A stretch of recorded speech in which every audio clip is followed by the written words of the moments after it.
matter if you do the top or the sides first. I often just do the top first. And throw it on. Welcome to Hirschberger's Miracle Homestead. We invite you to join us every Wednesday and Saturday. Hello and welcome to Hirschberger's Miracle Homestead, and today we'll have some kitchen action. I am Martha and I'm going to take you along on the journey of making cream cheese icing. Okay, what we need for the cream cheese icing is cream cheese and Oleo, both at room temperature, vanilla, and powdered sugar. And I like to have a dampened rag because I'm going to use my big mixer, and powdered sugar is very dusty when it first starts going, so I'll show you what I'll do with the rag. So it's easy for me to put things in the big pot and then on the mixer to start out with once anyway. So here's the Oleo. Oleo is a term we don't use very often. It's usually butter or margarine, but the recipe says Oleo, so Oleo it is. And then there's cream cheese. And there's different ways of putting things together, but I like to mix these two together first, and then we'll add the vanilla and give that a whip, and then add the powdered sugar. You were with me yesterday while we were doing the Italian cream cakes. There's 6 layers, and I have 3 more on the tables for 3 cakes. Okay, I'm going to add the vanilla. Just in case this slips out of my hand, I'd rather the beater be off. Give that a mix. The recipe for this will be in the description box below. We have 3 cakes, and I always use more than 1 recipe of cream cheese per cake. This can be a dusty mess. See the dust already swirling up? I don't know if the camera can pick that up or not. But what I like to do with this rag, let me pick it up. Definitely on low speed at this point. And then just hold that around like that, and that at least keeps it from flying back at you. I'll start out without it and see if the camera picks it up. The dust is going. I don't know if the camera picked it up or not. A good scrape down, then we'll put it on high speed for a while. Now, high speed, and let her go. By the way, you may see this. This is sourdough bread that I made. And it's ready to be distributed out to wherever. I don't like working out of here for icing cakes. So, I will put it in there.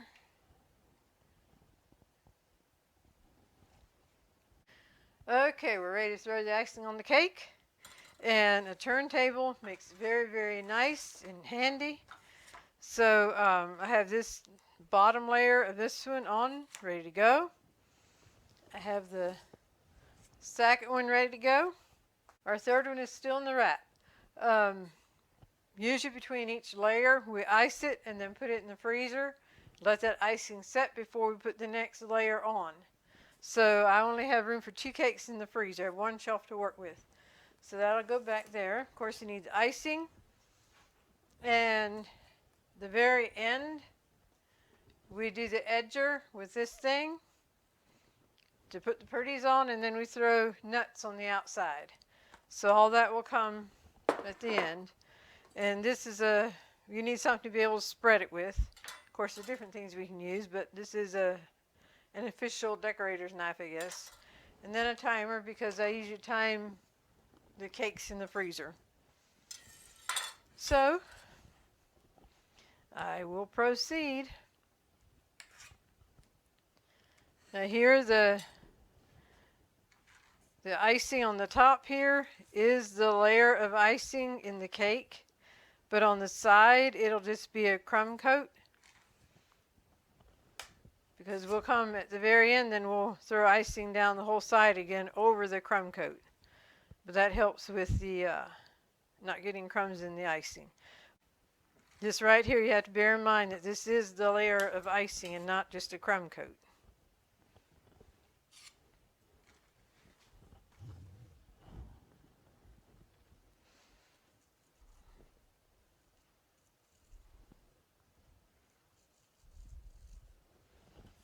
I used to dream about decorating, and I never got into anything fancy. The simple, the better.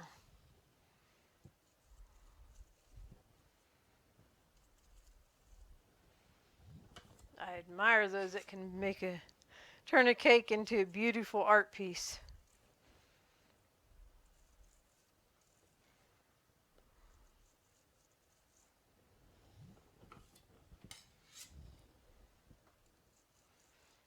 I like to make sure everything is sealed off.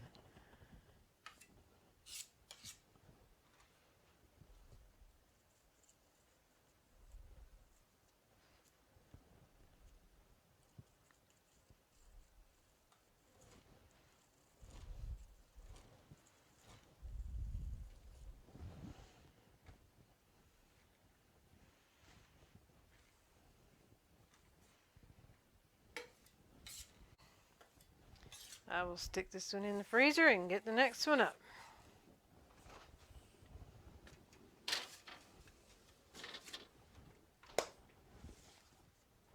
And we'll just do a repeat. Set the timer, and I usually do it for 15 or 20 minutes. Okay, we're back to proceed with icing the Italian cream cake. And the second layer, the icing on the layer is the layer of icing that will be between the top layer and the middle layer, so it's not a crumb coat. The next layer will be the crumb coat then, because it's the top layer.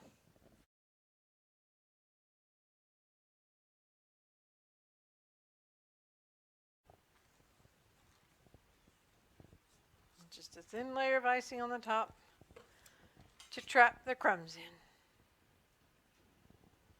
That should do it. Now I'll switch out cakes.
These are two beautiful Italian cream cakes. Have one more to ice. I'll just do that one. But two of these go to a little town named Moonville. Okay, I'm putting the cakes on the trays that we have to send them on their way. Here's the dome for them.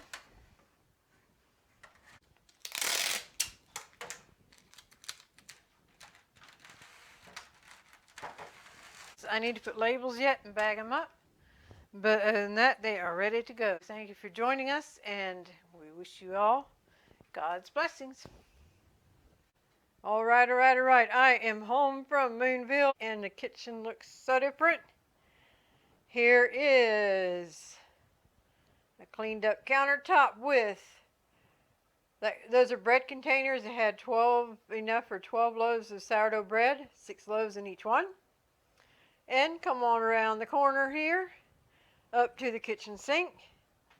We have mixing bowls that have been washed. We have the cake pans that are washed, the cooling racks we use for the cakes. And, there's the skillet we use for Buddy's egg sandwiches. And he eats those at lunchtime. And there's a pan for the pound cake that we did. Bread pans, the cooling racks for the bread pans back there. And to top it off, supper is on the way. My dear sister is fixing it. What have we got a cooking? We have beef noodles coming with that roast beef that we got for $3.68 a pound. Oh the other yeah, day, yes. And fresh green beans. Oh wow, pick it up again. Fresh green beans. From our garden. And over here is the beef noodles. It's just right there is the noodles and the beef broth right now. And at the correct time, Dorothy will add the roast beef. All right, all right. There's And also a salad in the fridge. oh, she says there is also salad in the fridge. So, Be good to go. very good, very good. And now, as always, we'll close with a golden thought. Hi, and we want to welcome you to the golden thought of this episode. I am Martha, and this is my very, very special twin brother, Marvin, better known as Buddy. And the thought I have to share today is something I came across that is very, very powerful. It has to do with words and thoughts. 2 things to remember in life. Take care of your thoughts when you are alone, and take care of your words when you are with people. And I would like to add that it's important to take care of your thoughts and words whether you are alone or whether you are with people. They are both very powerful. Your thought life, I've heard already that you speak to yourself more than anybody else, and what you feed your mind is so very important. And then also take care of your words when you speak with people. You can be an encourager, and you can be talking to someone, and when you leave, they feel more discouraged than when they met you. So be careful with your words. Be an encourager and an uplifter. And then also just the thoughts that you feed yourself are very, very powerful. So the golden thought for today again is 2 things to remember in life. Take care of your thoughts when you are alone, and take care of your words when you are with people. So with that, we'll bring this to a close. And if you'd have enjoyed this episode, we just ask that you would like it, share it, and subscribe. And feel free to leave comments in the comment section below. We'd love to hear from you and hear what's happening in your world. So with that, we will bring this to a close. Thank you, Buddy, for being with me. Yep. Can you wave to the camera? You looked at the camera. Can you wave yet? That's okay. That's okay.